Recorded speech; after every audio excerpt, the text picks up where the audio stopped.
Mu'alaf Yahya Waloni mengatakan bahwa Kristen itu lebih buruk daripada binatang. Benarkah demikian? Atau jangan-jangan justru sebaliknya? Yuk kita bahas.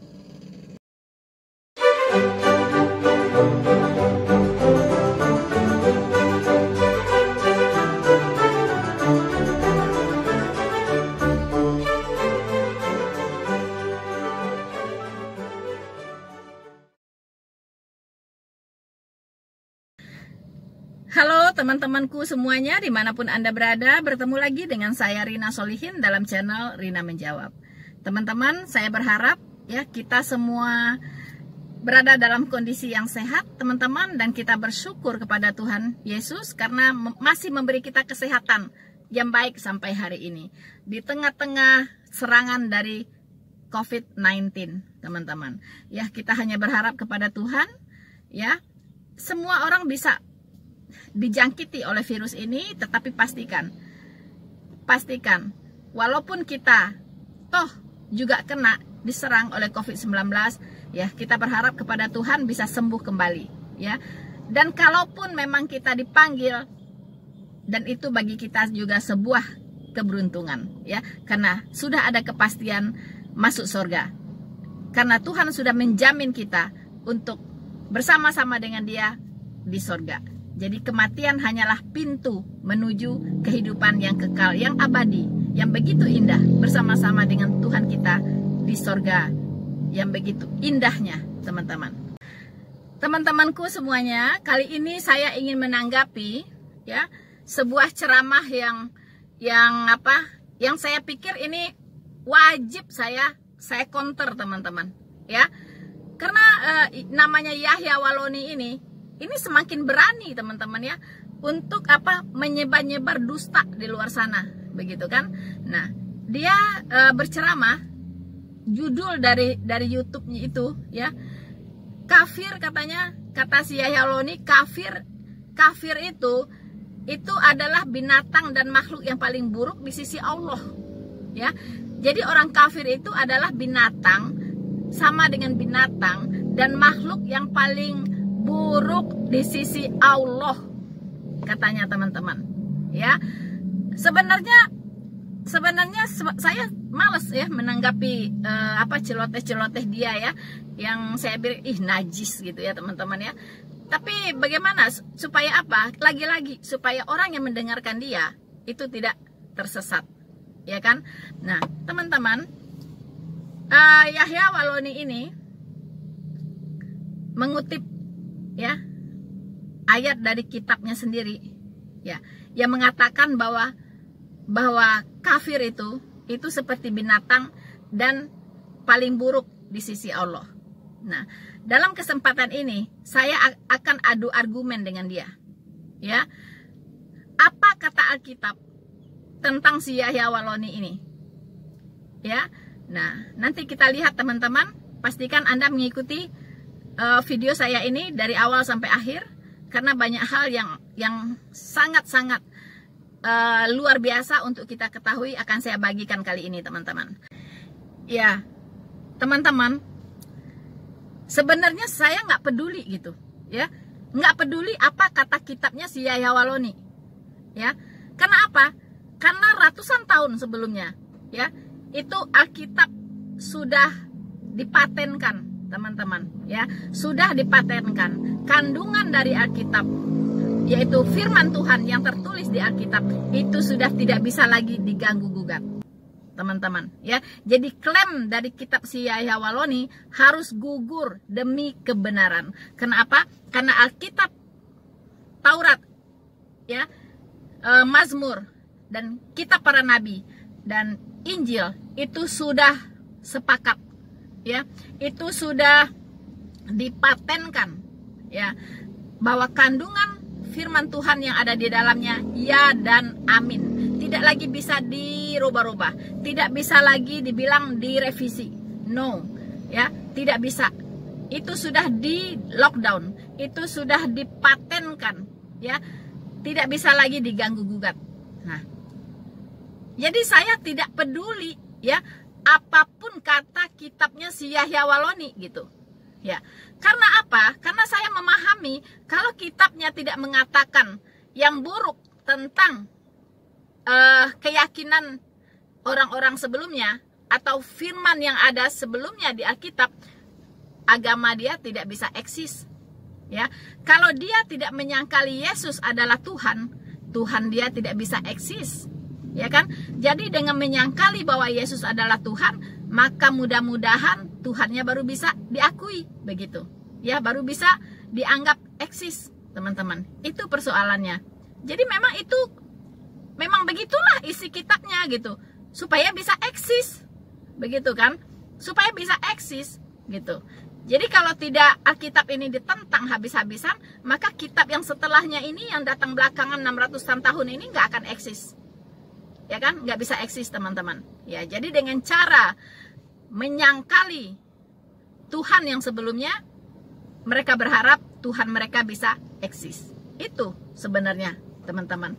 Ya, saya tidak akan membahas banyak tentang kitab dia, ya, karena bagi saya nggak penting gitu kan, nggak penting.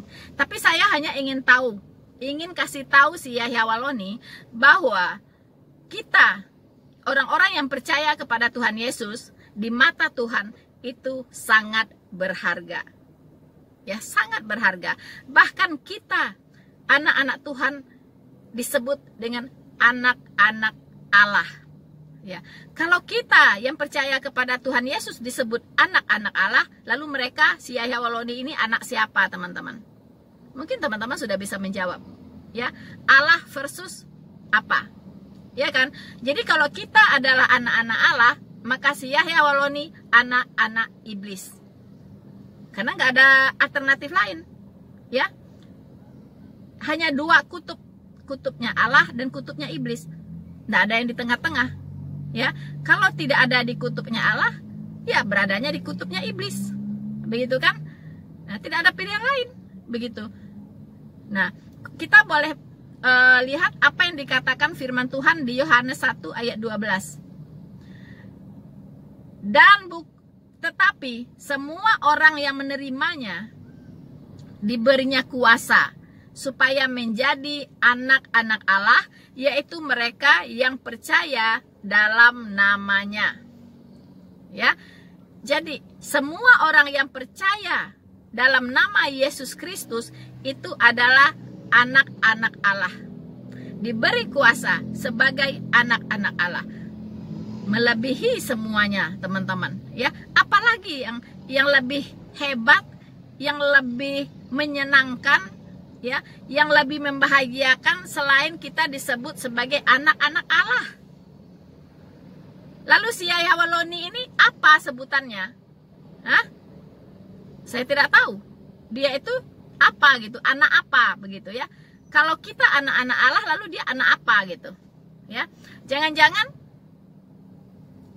yang di firman Tuhan katakan, ya, iblislah yang menjadi bapamu.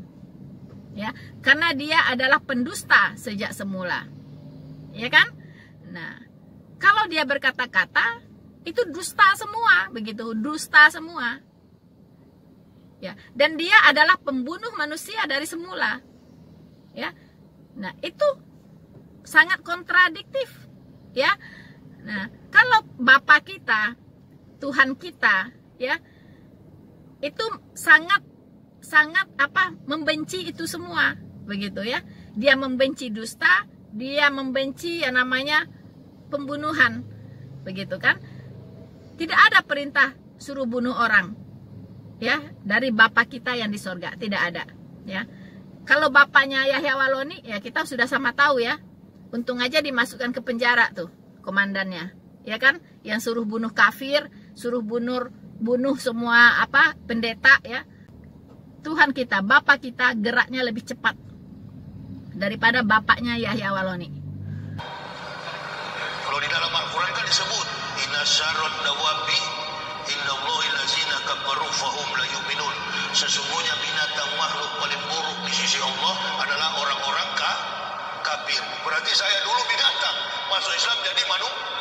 Allahu Akbar. Yang keluar dari Islam manusia jadi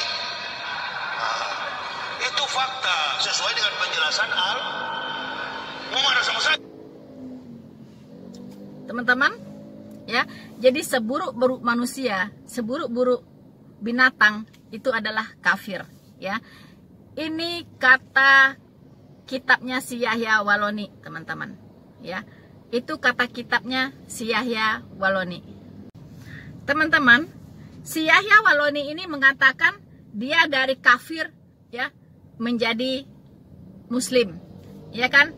Dia dari binatang dulunya, katanya dia dulu waktu jadi Kristen itu dia binatang. Ya, dia mengaku sendiri ya dia binatang ya. Pantasan kalau dia dulu binatang, pantasan nggak ngerti-ngerti firman Tuhan ya kan? Nggak tahu dulu. Dia katanya pendeta, tapi nggak tahu apa yang dia khotbahkan gitu kan? Ya.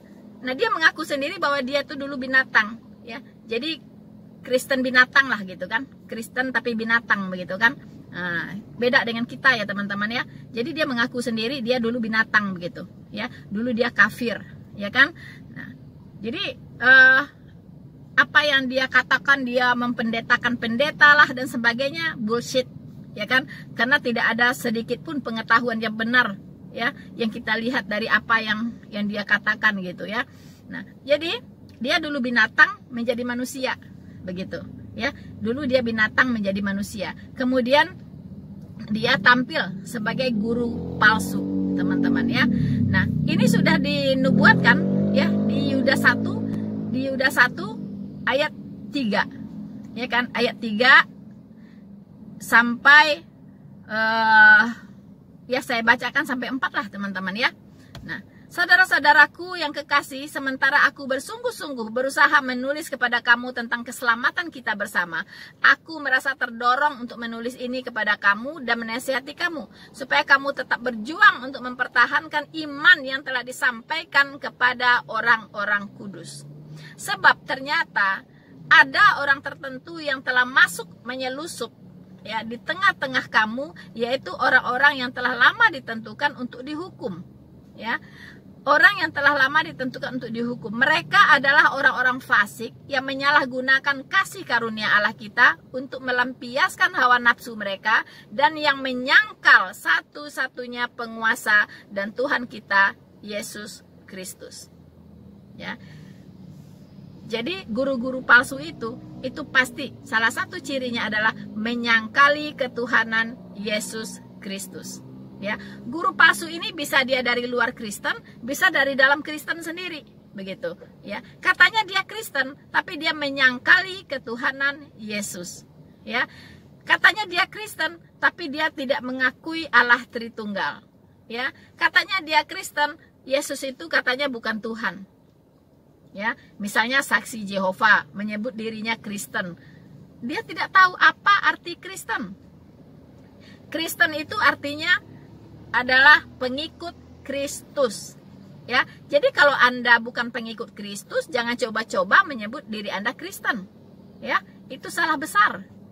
Jadi guru-guru palsu ini, ya, itu senang membicarakan tentang kekristenan, ya, tetapi menyangkali kebenaran Kristen itu sendiri, begitu. Menyangkali penguasa, menyangkali Tuhan Yesus Kristus. Itu ciri-cirinya. Dia bisa dari dalam kekristenan, dia bisa menyebut dirinya Kristen, bisa juga dia dari luar seperti Yahya Waloni ini. Ya, dari luar tapi dia getol menyangkali ketuhanan Yesus, menyangkali kebenaran yang ada dalam iman Kristen, menyangkali Alkitab dan sebagainya, ya, teman-teman. Nah, ciri-cirinya lagi selain dia menyangkali ketuhanan Yesus, guru palsu ini adalah akan tetapi mereka menghujat segala sesuatu yang tidak mereka ketahui. Dan justru apa yang mereka ketahui, dengan nalurinya seperti binatang yang tidak berakal, inilah yang mengakibatkan kebinasaan. Jadi mereka itu menghujat apa yang tidak mereka ketahui. Bahkan yang mereka ketahui pun mereka hujat, ya, dengan naluri kebinatangannya. Ya, di sini dikatakan, ya, dengan nalurinya seperti binatang yang tidak berakal. Teman-teman, saya tegaskan, dengan nalurinya seperti binatang yang tidak berakal. Hai, halo, Yahya Waloni, Anda itu adalah binatang, ya. Anda punya naluri binatang yang tidak berakal. Jadi, maaf ngomong, ya, klaim bahwa kafir adalah seperti binatang, ya, seburuk-buruknya makhluk, gugur demi kebenaran. Gugur demi kebenaran. Karena Alkitab sudah mengatakan terlebih dahulu, jauh-jauh hari sebelum kitab Anda mengatakan itu, ya, jauh-jauh hari Alkitab sudah mengatakan bahwa Anda itulah, ya, orang yang nalurinya seperti binatang. Ya, Anda itulah yang akan binasa, ya, orang yang akan binasa, orang yang suka menghujat, ya, suka menghujat Tuhan Yesus, suka menghujat kebenaran. Di sini dikatakan mereka menghujat segala sesuatu yang tidak mereka ketahui, ya. Dan justru apa yang mereka ketahui dengan nalurinya seperti binatang yang tidak berakal. Camkan itu, Yahya Waloni. Yahya Waloni, saya ingin menekankan, ya, ingin memberi Anda pencerahan. Apa bedanya orang yang murtad dari kekristenan dengan orang yang bertobat, ya, dari agama lain masuk ke dalam kekristenan? Ya, di dalam kekristenan itu kita dihimbau, ya, ada terminologi namanya manusia baru. Itu tidak dikenal dalam agama Anda, dan di agama manapun itu tidak ada. Hanya ada di dalam iman kekristenan yang disebut dengan manusia baru. Ya, jadi saya yang dulu itu manusia lama saya itu sudah mati. Sudah mati disalibkan bersama-sama dengan Tuhan Yesus. Saya yang sekarang adalah manusia baru. Manusia yang diperbaharui oleh Allah secara roh, secara rohani. Bukan fisik saya yang baru, tetapi roh saya yang baru. Ya, untuk mengetahui seperti apa manusia baru ini, saya akan bacakan Efesus 4, ya, yaitu tentang manusia baru, supaya Anda semuanya, Yahya Waloni, bisa membedakan antara manusia lama dengan manusia baru. Saya mulai dari ayat 17. Efesus 4 ayat 17. Sebab itu kukatakan dan kutegaskan ini kepadamu di dalam Tuhan, jangan hidup lagi seperti orang-orang yang tidak mengenal Allah, ya, dengan pikirannya yang sia-sia, dengan pengertiannya yang gelap, jauh dari hidup persekutuan dengan Allah. Karena kebodohan yang ada di dalam mereka ini, dan karena kedegilan hati mereka, perasaan mereka telah tumpul, sehingga mereka menyerahkan diri kepada hawa nafsu yang mengerjakan dengan serakah segala macam kecemaran. Tetapi kamu bukan demikian. Kamu telah belajar mengenal Kristus. Karena kamu telah mendengar tentang Dia dan menerima pengajaran di dalam Dia, menurut kebenaran yang nyata di dalam Yesus. Yaitu bahwa kamu berhubung dengan kehidupan kamu yang dahulu harus menanggalkan manusia lama yang menemui kebinasaannya oleh nafsunya yang menyesatkan. Supaya kamu diperbaharui dalam roh dan pikiranmu, dan menegakkan manusia baru yang telah diciptakan menurut kehendak Allah di dalam kebenaran dan kekudusan yang sesungguhnya. Karena itu, buanglah dusta. Ya, buanglah dusta. Ya, berkatalah benar seorang kepada yang lain, karena kita adalah sama-sama anggota. Apabila kamu menjadi marah, janganlah kamu berbuat dosa. Ya, janganlah matahari terbenam sebelum padam amarahmu, dan janganlah beri kesempatan kepada iblis. Orang yang mencuri, janganlah ia mencuri lagi. Tetapi baiklah ia bekerja keras dan melakukan pekerjaan yang baik dengan tangannya sendiri, supaya ia dapat membagikan sesuatu kepada orang yang berkekurangan. Janganlah ada perkataan kotor. Janganlah ada perkataan kotor keluar dari mulutmu, tetapi pakailah perkataan yang baik untuk membangun, di mana perlu, supaya mereka yang mendengarkannya beroleh kasih karunia. Dan janganlah kamu mendukakan Roh Kudus, mendukakan Roh Allah yang telah memeteraikan kamu menjelang hari penyelamatan. Segala kepahitan, kegeraman, kemarahan, pertikaian, fitnah hendaklah dibuang dari antara kamu. Demikian pula segala kejahatan. Tetapi hendaklah kamu ramah seorang terhadap yang lain, penuh kasih mesra dan saling mengampuni, sebagaimana Allah di dalam Kristus telah mengampuni kamu. Inilah wujud manusia baru. Ya, wujud manusia baru ini, gambaran manusia baru ini sangat bertolak belakang dengan sosok Yahya Waloni. Ya, jadi sebagai manusia yang berakal, sebagai manusia yang punya pikiran, Anda lebih cenderung ke manusia yang mana nih? Ke manusia baru di dalam Kristus atau kepada sosok manusia Yahya Waloni, ya, yang keluar dari Kristus? Ya. Silakan akal sehat dinyalakan dan pilih. Anda mau seperti yang mana? Manusia baru yang begitu luar biasanya, ya, atau seperti manusia Yahya Waloni yang mulutnya penuh, ya, dengan kotoran. Pilih yang mana? Oh, teman-teman, mari kita dengarkan kembali apa kata Yahya Waloni berikut ini. Coba perhatikan, dia profesor, dia doktor, dia rohaniawan, tapi tidak bisa membedakan mana hak, mana batil, mana agama yang benar. Jamaah saling bertanya, Ustaz, bisa-bisanya dia profesor kritis dalam ilmu sekuler, kenapa ilmu tauhid dia tidak bisa masuk Islam? Ini rahasia yang paling besar yang Allah berikan kepada umat Islam. Teman-teman, itu yang dia berikan contoh oleh Yahya Waloni, bahwa kafir itu, ya, seperti binatang, ya. Jadi tidak bisa membedakan mana yang benar, mana yang salah, ya. Mengapa mereka tidak menjadi Islam? Ya, mereka pintar dalam hal-hal sekuler, ya, profesor, doktor, ya kan? Mereka pintar-pintar, tapi mengapa mereka tidak jadi Islam? Begitu, teman-teman. Contoh-contohnya terlalu jauh, ya kan? Jadi begini, ya. Mungkin saya cerita tentang saya saja, ya teman-teman, karena Yahya Waloni menantang saya untuk mengutarakan ini, ya. Sebenarnya saya malas gitu untuk apa? Untuk membicarakan yang apa ya?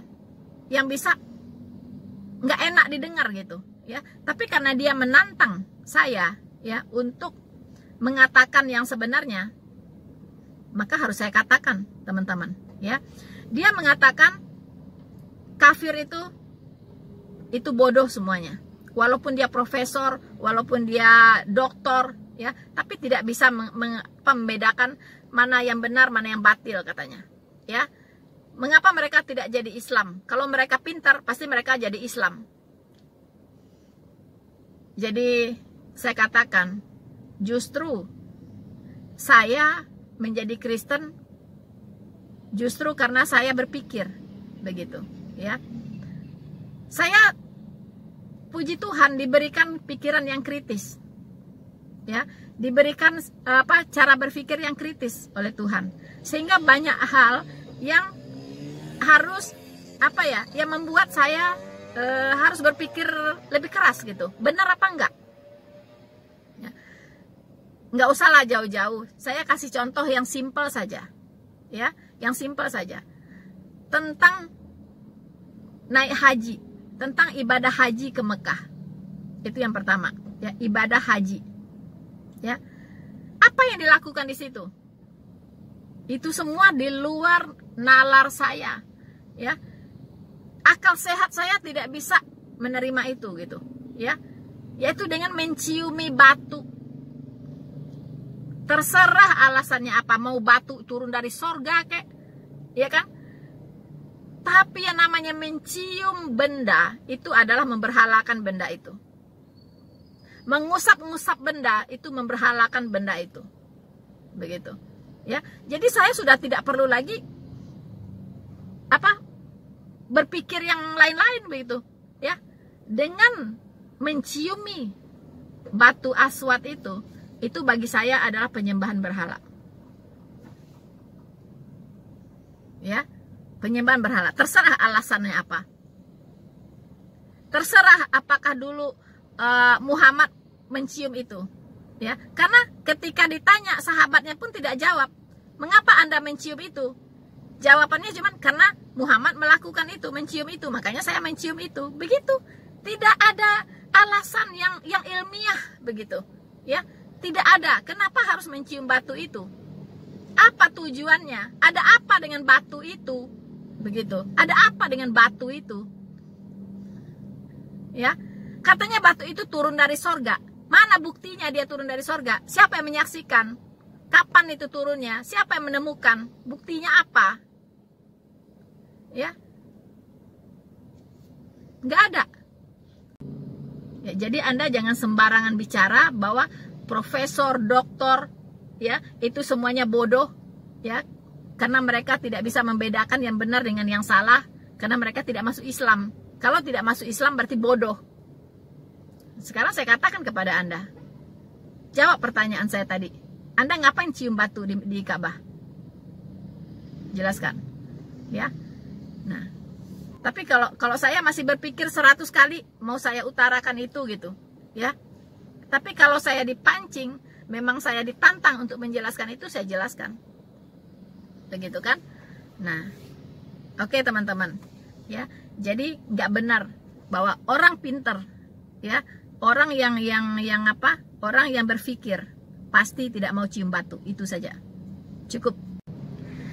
Terus yang kedua, ya, yang Yahya Waloni ini harus berpikir keras.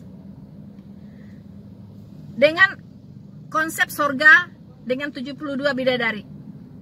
Ya, dan kegiatan para lelaki di sana hanya memecahkan perawan. Orang pintar. Itu sangat jijik mendengarkan itu semua. Ya, tidak masuk di akal sehat. Sorga adalah tempat yang maha kudus. Ya, tidak ada lagi di sana kawin mengawin. Apalagi seks, ya, apalagi itu kerjanya cuma di situ nge-seks doang, gitu, ya. Kekuatan laki-lakinya bisa 100 kali lipat dari waktu dia di bumi ini. Teman-teman, surga apa itu? Maaf, akal sehat saya tidak bisa menerima itu, ya. Bagi saya itu tidak logis. Mengapa tidak logis? Kali jodoh saja, ya, itu sudah dibubarkan oleh Ahok. Tidak mungkin ada kali jodoh lagi di surga sana. Begitu, ya, tidak mungkin ada kali jodoh lagi di surga situ. Oke? Jadi berpikirlah Anda, Yahya Waloni, ya, karena surga Kristen tidak bisa dimasuki oleh sesuatu yang najis. Tidak bisa. Tidak bisa, ya. Jadi sorry, saya memilih surga yang lebih kudus. Ya. Saya tidak berminat masuk ke surga dengan 72 bidadari untuk menyaksikan suami saya menggarap 72 bidadari setiap hari. Non-stop. Oke? Teman-teman, baiklah, kita akan mendengarkan kembali apa kata Yahya Waloni berikut ini. Betul, pasti tidak melibatkan nama Musa, nama Isa, nama Sulaiman, nama Ibrahim. Justru agama ini bersumber dari para nabi. Jadi ada ustadz yang ngomong di TV One, saya pun kaget. Loh, 3 katanya agama Ibrahim. Artinya, agama Ibrahim itu ada Yahudi, ada Kristen, ada Islam. Apa nggak kacau cara berpikir begini? Sementara orang Kristen itu giat-giatnya, misinya adalah bagaimana supaya umat Islam murtad. Agama yang bersumber dari Ibrahim cuma satu agama dan tertulis dalam Al-Quran. Qul a'inani hadani Rabbi ila siratin mustaqim dinan qiyamam millata Ibrahim hanifah wa makana minal musyrikin. Qul a'ina salati wa nusuki wa mahyaya wa mamati lillahi rabbil alamin. Katakanlah kami beriman. katakanlah kami beriman kepada Allah. Qul innani hadani, katakan Ibrahim, katakan Muhammad, qul innani hadani Rabbi ila siratin mustaqim, bahwa Tuhanmu mengajarkanmu kepada agama Ibrahim yang benar, dan Ibrahim bukanlah golongan orang-orang musyrik. Teman-temanku semuanya, Yahya Waloni banyak mengeluarkan pernyataan ya dalam videonya ini, tapi saya tidak akan menanggapi semua pernyataannya teman-teman. Tapi untuk saat ini saya memilih yang penting-penting saja yang harus saya tanggapi ya. Kalau yang nggak penting ya saya nggak tanggapi gitu ya. Nah, yang saya tanggapi adalah yang saya kira memang harus saya luruskan begitu teman-teman. Yang lain juga saya harus luruskan, tapi ini yang urgent harus saya luruskan teman-teman ya. Nah, untuk itu kita akan mendengarkan lagi apa pernyataan Yahya Waloni berikut ini. Sama dah kami ini, intelektual kami sudah tidak percaya kepada kebohongan Bible Chris, dan ruangnya sudah sempit, tak mampu memberikan pengetahuan sumbangsi bagi kemajuan ilmu pengetahuan dunia. Al-Quran kaya dengan penemuan sains dan teknologi, bahkan dalam substansi teorinya mampu dikaji secara saintifik. Itu kitab yang rasional, sistematis, kontekstualis, teologis, dan rasional. Saya kata saya sampai geli teman-teman ya. Ya, jadi dia tidak percaya lagi kepada Alkitab katanya, karena Alkitab itu tidak membuktikan bahwa dia itu bisa memberikan sumbangsih katanya kepada ilmu pengetahuan dan teknologi. Ini orang sembarangan bicara ya teman-teman ya. Saya heran waktu dia jadi Kristen baca Alkitab nggak sih? Ya, jangan-jangan dia Alkitabnya cuma dijadikan pajangan di lemari ya teman-teman. Ya, jadi logika dia itu ada di mana gitu? Ya, kalau misalnya orang Kristen ini bodoh, ya kan? Itu tidak ada ilmu pengetahuan seperti hari ini. Siapa yang menemukan semua ilmu pengetahuan itu? Begitu. Itu kan mayoritas orang Kristen. Ya kan? Nah, dia menantang teman-teman. Ya, dia menantang. Jadi dia membangga-banggakan satu ayat, berapa ayat gitu ya. Tapi tidak transparan dan tidak jelas ya, tidak dibahas juga secara ilmiah.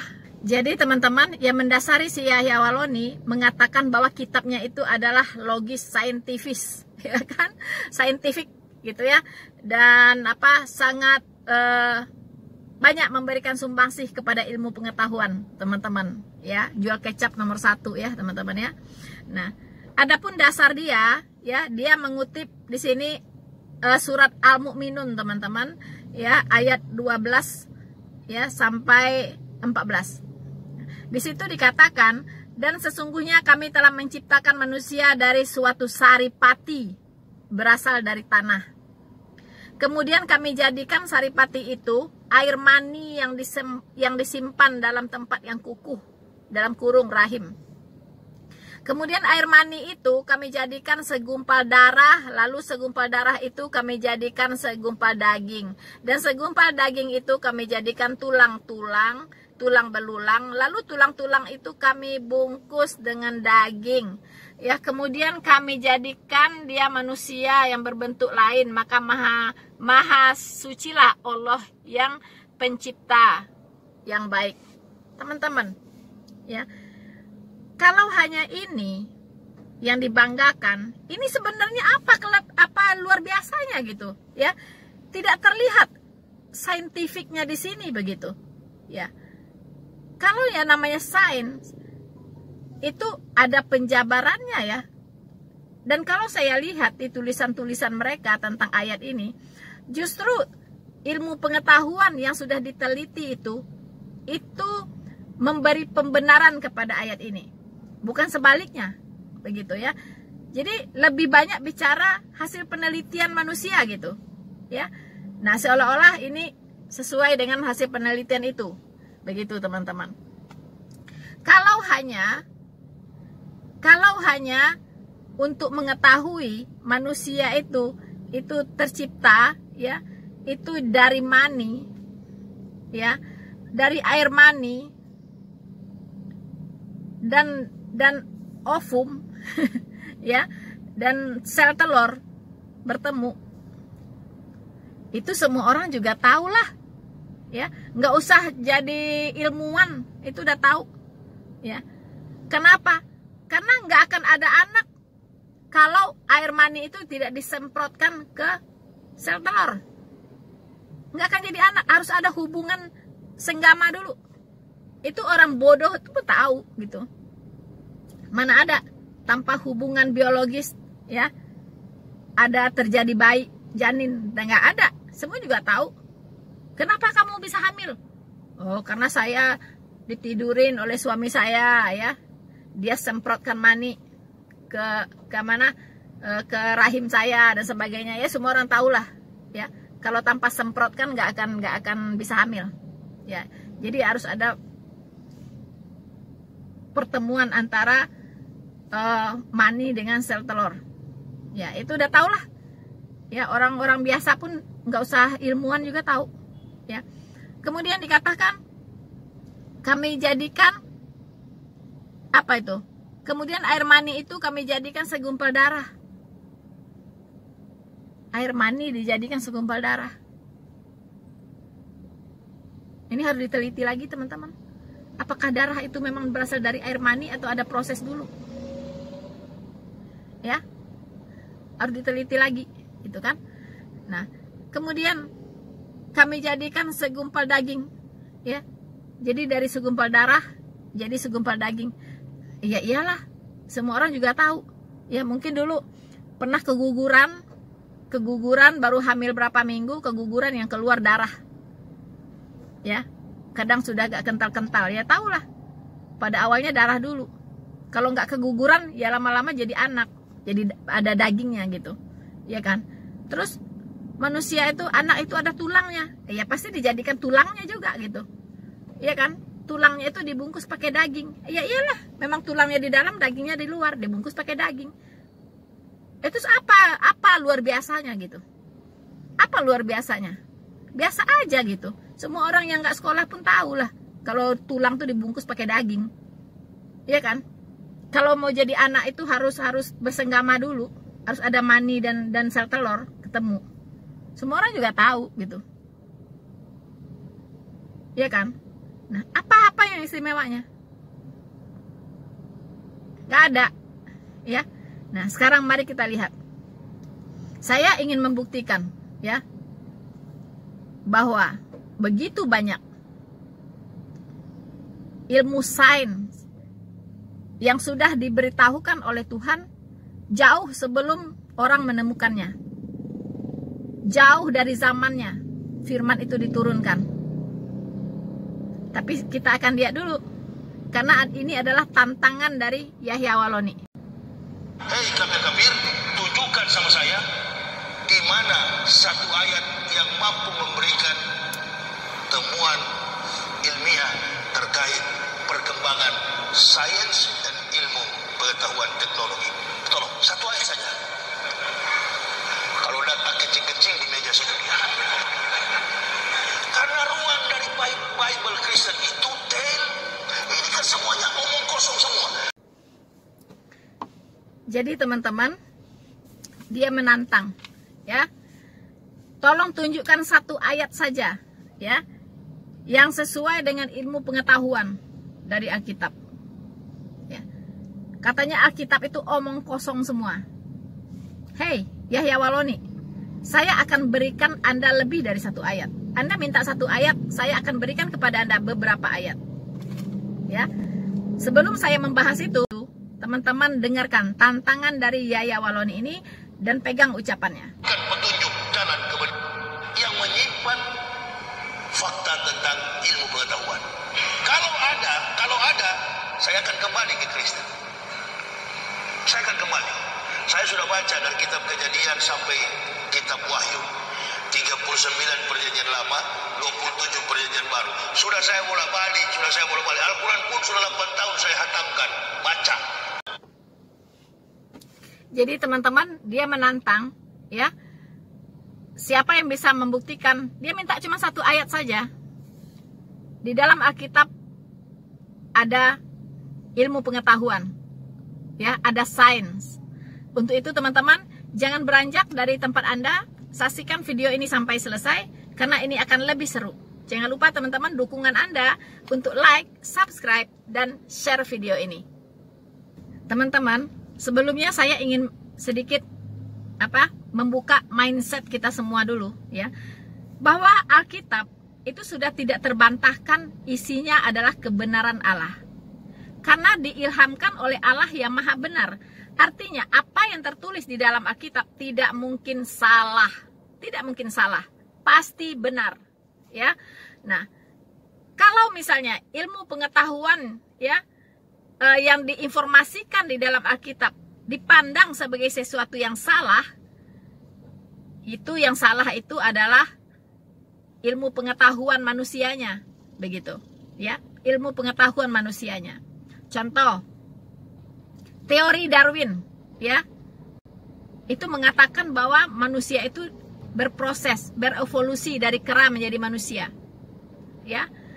Nah, sementara di Alkitab dikatakan bahwa manusia itu diciptakan dari debu tanah, tidak ada dari kera, ya.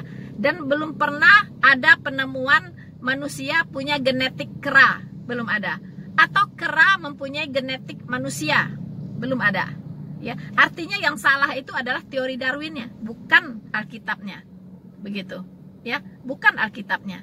Nah, semua ilmu pengetahuan yang masih mentah bisa jadi pada awalnya bertentangan dengan Alkitab. Karena yang namanya sains itu selalu berkembang, ya, tidak tetap kayak gitu. Dia selalu berkembang sesuai dengan kemajuan dari sains itu sendiri, ya, sesuai dengan kemajuan teknologi, sesuai dengan kemajuan dari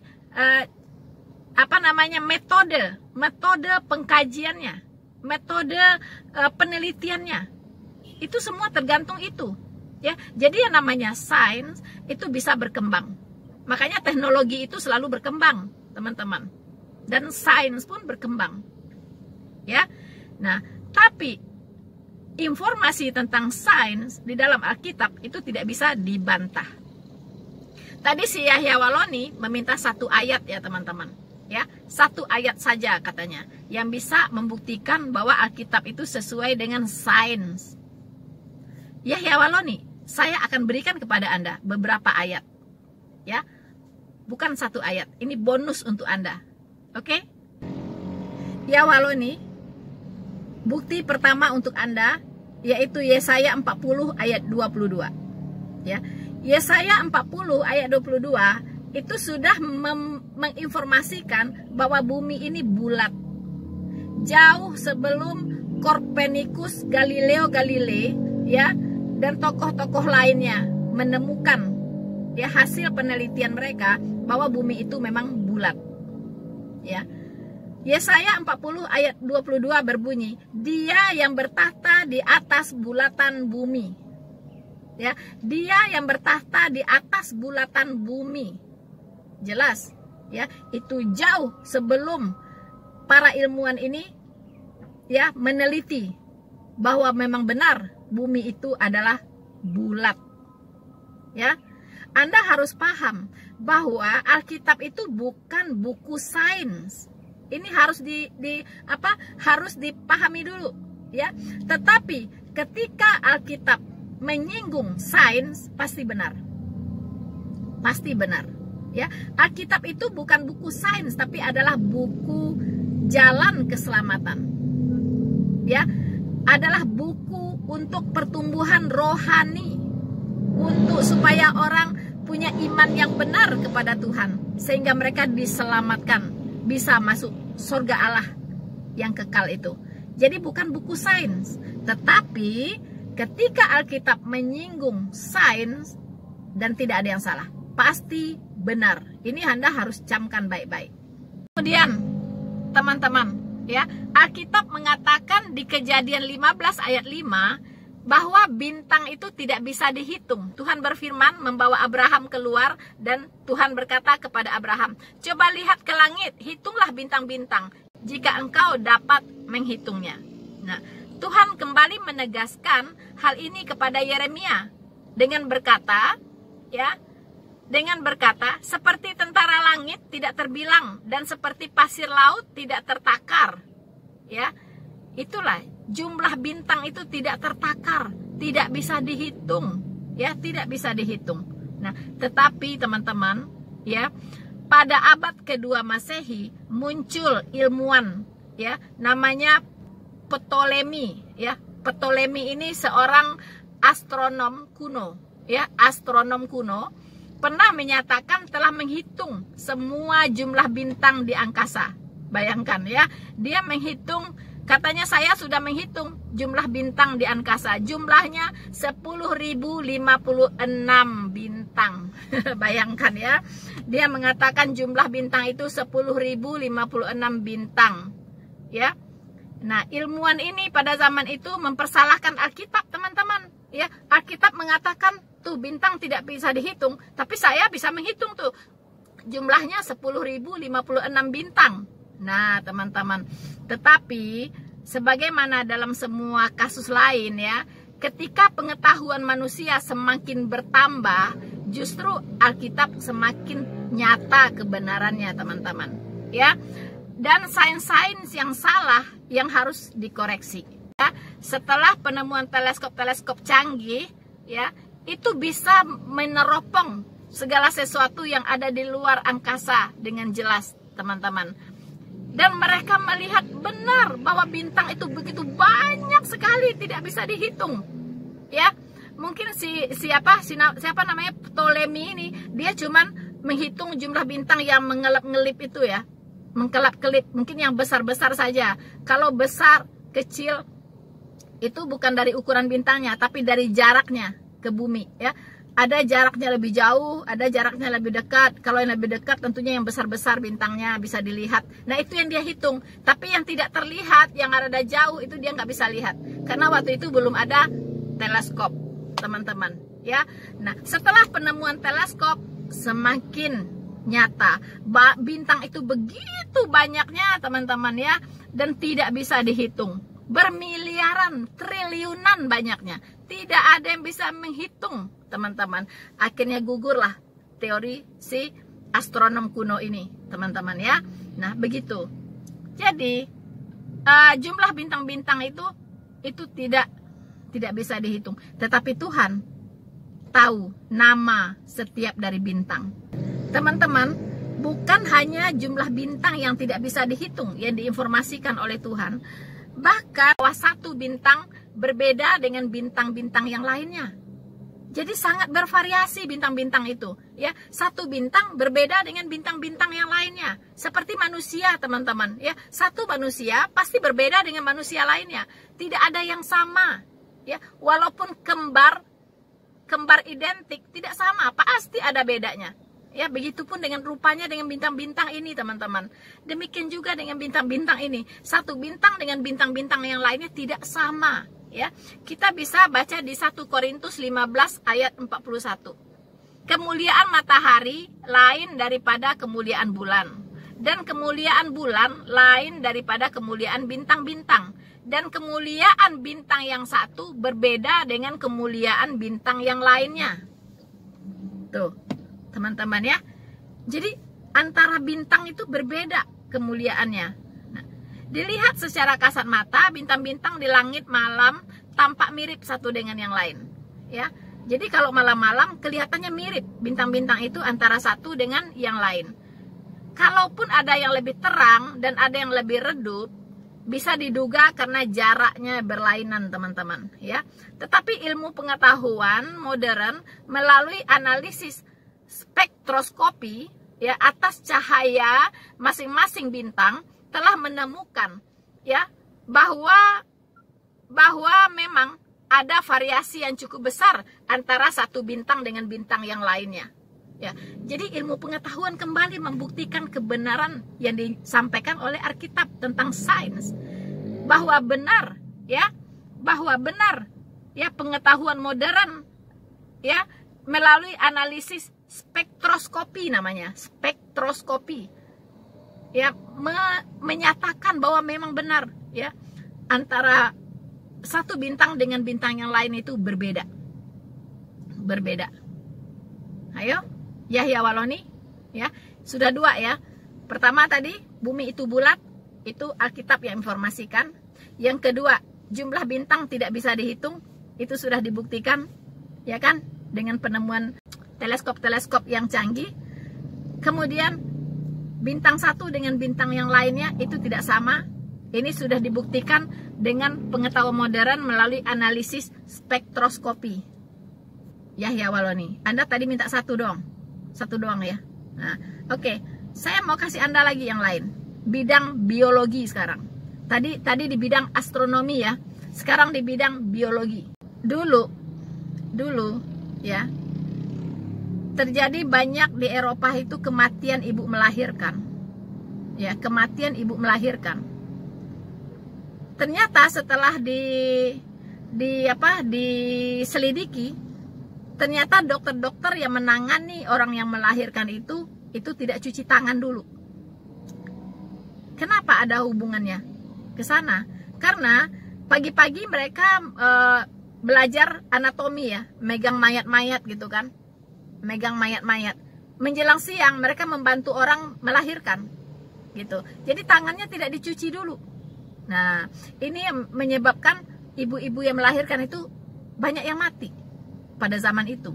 Alkitab itu sudah memberitahukan di kitab Bilangan 19 ayat 1, teman-teman, ya, di situ dikatakan, ya, seseorang yang menyentuh mayat haruslah membasuh dirinya dengan air. Ya, harus membasuh dirinya dengan air. Nah, sampai dengan abad ke-19, rumah sakit di Eropa masih belum tahu manfaat mencuci tangan itu. Sampai abad ke-19, teman-teman. Ya, belum tahu manfaat mencuci tangan itu setelah memegang mayat. Nah, tapi setelah imbauan itu dilaksanakan, ya, sebelum memegang ibu melahirkan harus cuci tangan terlebih dahulu. Nah, sejak saat itu kematian ibu melahirkan menjadi rendah, menurun, teman-teman. Nah, ini ya, ini catat ya, Yahya Waloni, ya, bahwa Alkitab sudah memberitahukannya terlebih dahulu sebelum ilmu pengetahuan itu menelitinya. Yahya Waloni, Anda tahu mengapa Alkitab memerintahkan, ya, bahwa kepada Abraham bahwa semua anak laki-laki harus disunat pada hari ke-8. Anda tahu mengapa alasannya? Secara sains, Anda tahu? Nah, sekarang dengar ya. Di Kejadian 17 ayat 12, ya, itu Allah menyuruh Abraham untuk menyunat semua keturunan laki-lakinya pada hari ke-8. Nah, mengapa demikian? Ternyata Yahya Waloni, ilmu kedokteran modern itu menemukan, ya, bahwa pada hari ke-8 seorang bayi memiliki tingkat protombim, ya. Protombim itu pembekuan darah, ya. Jadi darahnya lebih beku di hari ke-8 itu. Jadi mengapa dianjurkan di hari ke-8 itu supaya tidak pendarahan saat dia disunat, ya. Nah, itu kedokteran modern menemukan itu, tapi Alkitab sudah jauh-jauh hari, ya, mengatakan itu, gitu, menginformasikan itu bahwa anak bayi sebaiknya, ya, yang paling bagus disunat pada hari ke-8. Nah, sains membuktikan pada hari ke-8 itu ada tingkat, ya, tingkat dari protombim itu tinggi, ya. Jadi tidak pendarahan kalau disunat. Nah, sebelum hari ke-8 itu protombimnya rendah. Jadi kalau disunat pasti pendarahan terus, bahkan bisa mengancam nyawa si anak. Begitu. Ya. Jadi pembekuan darahnya, faktor pembekuan darah ini sudah diperhatikan oleh Tuhan. Ya, itulah hebatnya Tuhan Alkitab. Itulah hebatnya Allah Alkitab. Ya, memang Allah yang menciptakan manusia, pasti Dia tahu, ya, mana yang baik, mana yang nggak baik untuk manusia ini, gitu. Ya, bahkan sunat pada hari ke-8 pun Allah udah kasih tahu. Begitu. Dan sains membuktikan bahwa di hari ke-8 itu faktor dari apa pembekuan darahnya tinggi. Gitu Yahya Waloni ya. Jadi cuman mani doang Anda sudah bangga gitu ya. Ya, air mani doang gitu ya. Jadi udahlah, Alkitab tuh nggak ada tandingan lah, karena ini adalah firman Allah yang maha benar ya.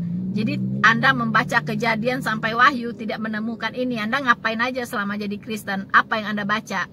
Sebegitu banyak ya sains yang ada di Alkitab. Ya, jadi Anda itu sebenarnya yang tidak membaca Alkitab. Jadi bohong kalau Anda sudah mencari-cari ya, mencari-cari bertahun-tahun di Alkitab tentang sains, nggak ada. Nggak tahu saya. Anda katarak atau apa matanya ya. Nah, teman-teman. Bahkan proses air ya menjadi hujan itu pun sudah ada di Alkitab. Ya, jauh sebelum peneliti mengadakan penelitian. Ya, jauh sebelum ilmuwan mengadakan penelitian. Kita bisa baca di Ayub 36 ayat 27 sampai 28. Dan di Pengkhotbah 1 ayat 7. Ya, saya bacakan untuk kita semua. Semua sungai mengalir ke laut. Ya, iya dong. Semua sungai mengalir ke laut, tetapi laut tidak juga menjadi penuh. Ya, kemana sungai mengalir, ke situ sungai mengalir selalu. Jadi selalu mengalir ke laut. Ya, jadi sungai selalu mengalir ke laut, dan ini terbukti. Memang semua sungai bermuaranya ke laut. Ya kan? Kemudian ia menarik ke atas titik-titik air. Nah, ini di Ayub 36 ayat 27 sampai 28. Ia menarik ke atas titik-titik air dan menekan dan memekatkan katuk menjadi hujan. Dan dicurahkan oleh mendung dan disiramkan ke atas banyak manusia. Itu. Ia itu Tuhan, ia menarik ke atas titik-titik air, molekul-molekul air itu ya. Ya, dan memekatkan katuknya menjadi hujan. Ya, yang dicurahkan oleh mendung dan disiramkan ke atas banyak manusia. Siklus air barulah dirumuskan secara modern oleh Bernard Palissy di abad ke-16 ya Masehi. Tetapi sudah diketahui oleh Salomo dan Ayub jauh sebelumnya. Jauh sebelumnya ya. Jadi proses air menjadi hujan itu baru di abad ke-16, teman-teman ya. Diteliti ya oleh Bernard Palissy, seorang seorang ilmuwan ya, ilmuwan modern, teman-teman ya. Jadi mau bicara apa sih Yahya Waloni ya?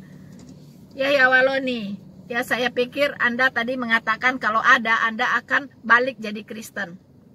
Tapi saya katakan maaf ya, Anda itu sudah tidak punya kesempatan lagi untuk berbalik, karena Tuhan Yesus tidak bisa disalibkan 2 kali ya. Jadi Anda mau tantang-tantang Alkitab, mau nantang-nantang Alkitab, percuma ya.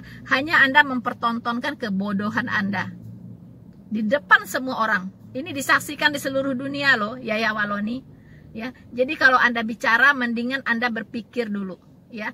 Anda cari tahu dulu apa yang Anda katakan itu benar atau tidak. Jangan-jangan apa yang Anda ucapkan itu akan mempermalukan diri Anda sendiri. Ya, Yahya Waloni ya. Jadi teman-teman, beginilah ya tipe seorang mu'alaf. Memang di Alkitab dikatakan kalau dia orang meninggalkan Yesus, dia sudah tidak punya Allah. Kalau orang tidak punya Allah, dia akan semakin jahat, semakin jahat, semakin jahat. Ya. Nah, inilah teman-teman tugas berat ya para penginjil, para apologet untuk mengkonter orang-orang seperti Yahya Waloni ini ya, yang selalu berkoar-koar tentang dustanya, tentang sok-sok kepinteran ya, padahal nggak pinter gitu kan. Nah, teman-teman, saya pikir ya untuk kali ini sekian dulu. yang bisa saya sharingkan untuk teman-teman semua. Semoga bisa semakin meneguhkan iman kita bahwa kita sudah berada pada jalan yang benar, ya. Tidak ada lagi yang bisa mengganggu gugat, menggoyahkan kita. Semakin diserang, semakin terang benderang. Bersama saya, Rina Solihin. Jangan lupa untuk like, subscribe, dan share video ini. Tuhan Yesus memberkati kita semua. Maranatha.